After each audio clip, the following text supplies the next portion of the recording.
Hello everyone, कैसे हैं आप सब। उम्मीद करते हैं सब बहुत अच्छे हैं। सो गाइस, आज हम करने वाले हैं class 7 exercise 5.2 and question number 3। सो देखिए, क्वेश्चन नंबर 3 में आपको एक फिगर गिवन है। क्वेश्चन नंबर 3 में आपको बताने क्या है, P and Q parallel lines आपको गिवन है। फाइंड द अननोन एंगल्स, जो भी आपको अल्फ़ाबेट्स दिए गए हैं, वेरिएबल जो गिवन है वो एंगल आपको बताने हैं। ठीक है, सो देखिए यहाँ पे कितने एंगल निकालने हैं, 6 एंगल निकालने हैं, E F A B C D. So देखिए, सबसे पहले हमें पता होना चाहिए कि कौन से एंगल हैं। सारे एंगल्स का नेम पता होना चाहिए, प्रॉपर्टीज उनकी याद होनी चाहिए। तो फर्स्ट हम करते हैं, मान लो हमने लिया सिर्फ ये वाली ट्रांसवर्सल लाइन के साइड में हम देखते हैं एंगल 125 और एंगल एफ। आप जब इस लाइन को देखते हैं तो ये हमें एक लाइन शो हो रही है और यहाँ से एक कॉमन लाइन भी हमें यहाँ पे शो हो रही है। आप ऊपर वाले फिगर को भूल जाइए, ऊपर क्या गिवन है, सिर्फ आप यहाँ से यहाँ और ये वाली लाइन आप याद रखिए। तो यहाँ हमें देख रहे हैं कि एक स्ट्रेट लाइन है एंड इसके एक कॉमन आर्म है और यहाँ पर एक कॉमन वर्टेक्स भी है। इट मीन्स कि ये हमारा क्या होंगे, एक एडजेसेंट एंगल भी है, ये लीनियर पेयर एंगल भी है।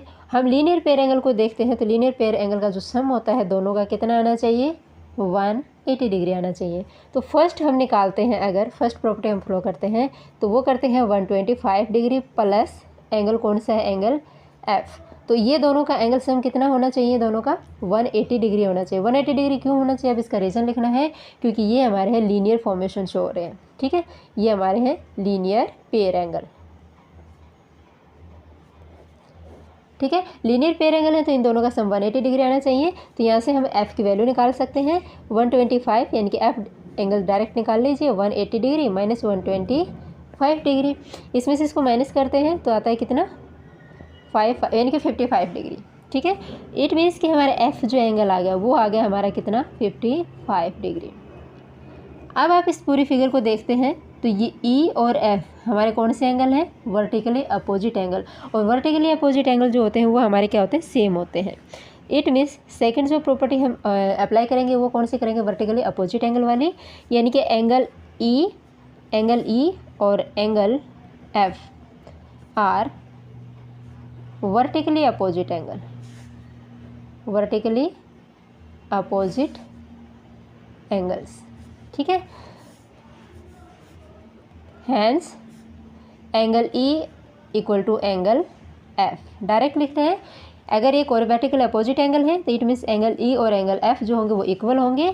इट यानी कि 55 डिग्री इक्वल टू 55 डिग्री। इसका मतलब एंगल जो ई है वो कितना हो जाएगा, 55 डिग्री। ठीक है, तो हमने ई का वैल्यू भी निकाल दी है 55 डिग्री। अब हम निकालते हैं ए बी सी डी की वैल्यू। तो देखिए, अब हमें पूरी फिगर को देखना है। यहाँ से अगर मैं देखती हूँ 125 और एंगल डी, ये हमें दिख रहे हैं क्या, कोरेस्पॉन्डिंग एंगल दिख रहे हैं, क्योंकि सेम साइड सेम वर्टेक्स पे है। ठीक है, सेम साइड में सेम ही पोजीशन के ऊपर है 125 और डी है। तो या तो ये वाला लगा लीजिए, या फिर angle F plus angle D जो होता है वो हमारे कौन से एंगल होते हैं, इंटीरियर एंगल है on the same side of transversal are supplementary. ठीक है, इट मीन्स इन दोनों का सम 180 डिग्री आता है। या फिर हम ये लगा सकते हैं कि ये जो कोरेस्पॉन्डिंग एंगल होते हैं वो सेम होते हैं। ठीक है, आपकी मर्जी है, आप कोई भी प्रॉपर्टी यहाँ पे अप्लाई कर सकते हो। अगर मैं डायरेक्ट करती हूँ कोरेस्पॉन्डिंग एंगल्स के लिए तो corresponding angles are same, hence angle D जो हो जाएगा वो क्या हो जाएगा, 125 डिग्री हो जाएगा। तो यहाँ पर एंगल डी अगर हम थर्ड पोस्ट में निकालते हैं, एंगल डी हो जाएगा 125 डिग्री। हम यहाँ पे रीज़न लिख देना है कि 125 डिग्री क्यों होगा, बिकॉज यहाँ पर हमारा हो जाएगा क्योंकि यहाँ पे corresponding angles are same, corresponding angles are same. ठीक है, तो कोरेस्पॉन्डिंग एंगल सेम हो जाएंगे। ठीक है, आपकी मर्जी है, ये इसकी चॉइस है। आपको ये जो है ट्रांसवर्सल लाइन के सेम साइड में एंगल जो होते हैं उनका सम 180 डिग्री होता है, सप्लीमेंट्री होता है, वो प्रॉपर्टी लगा सकते हैं, या फिर ये लगा लीजिए। अगर हमारा डी एंगल 125 डिग्री आता है, इट मीन्स डी के अपोजिट साइड में हमारा कौन सा एंगल है, बी है। तो इसका मतलब बी भी 125 डिग्री आएगा। किस बिहाफ पे आएगा, क्योंकि डी और बी एंगल हैं वो हमारे वर्टिकली अपोजिट एंगल हैं। एंगल ए और सी वर्टिकली अपोजिट हैं, एंगल डी और एंगल बी वर्टिकली अपोजिट हैं। हैंस बी जो है मैं लिखेंगे, एंगल बी है वो भी 125 डिग्री आएगा, क्योंकि ये हमारे हैं वर्टिकली अपोजिट एंगल। ठीक है, ये है वर्टिकली अपोजिट एंगल। इसके बाद हमें निकालना है क्या, ए और सी एंगल। ए और सी एंगल के लिए हम फिर से ये लाइन देख लेते हैं, सिर्फ एक कॉमन लाइन दोनों की, डी और सी को ध्यान में रखना है, बाकी को हाइड कर दीजिए। डी और सी, अगर डी हमारा 125 डिग्री है और ये हमारे हैं लीनियर पेयर फिर से आ रहे हैं, तो लीनियर पेयर है तो इन दोनों का सम 180 आना चाहिए, और 180 आना चाहिए तो इसका मतलब ये बचा हुआ एंगल कितना हो जाएगा, 180 में से करेंगे तो -55 डिग्री। और अगर हमारा सी 55 डिग्री आता है तो ए भी 55 आएगा, क्यों, क्योंकि ये हमारे वर्टिकली अपोजिट एंगल है। तो हमारा एंगल सी जो है, एंगल सी आ जाएगा 55 डिग्री। 55 डिग्री क्यों आ जाएगा, इसको निकालने का तरीका देख लीजिए, क्योंकि angle D plus angle C आना चाहिए 180 डिग्री।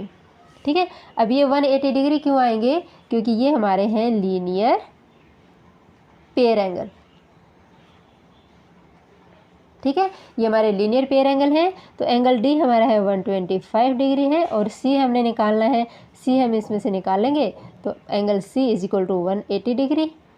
यहाँ से डायरेक्ट मैं यहाँ से माइनस कर दे रही हूँ, इसको माइनस करते हैं तो 55 डिग्री। तो इस तरह से एंगल सी जो है वो आता है हमारा 55 डिग्री। ठीक है, और एंगल ए भी हमारा 55 आ जाएगा, angle A is also 55 degree.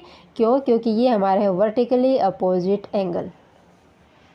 ठीक है, सो ये थे हमारे क्वेश्चन नंबर 3 के 3 पार्ट्स, सॉरी 3 पार्ट्स नहीं थे, यहाँ पे हमें 6 एंगल्स निकालने थे, और 1 बाय 1 हमने सभी एंगल्स की प्रॉपर्टी का यूज़ करते हुए सारे एंगल्स हमने यहाँ पे निकाल दिए हैं।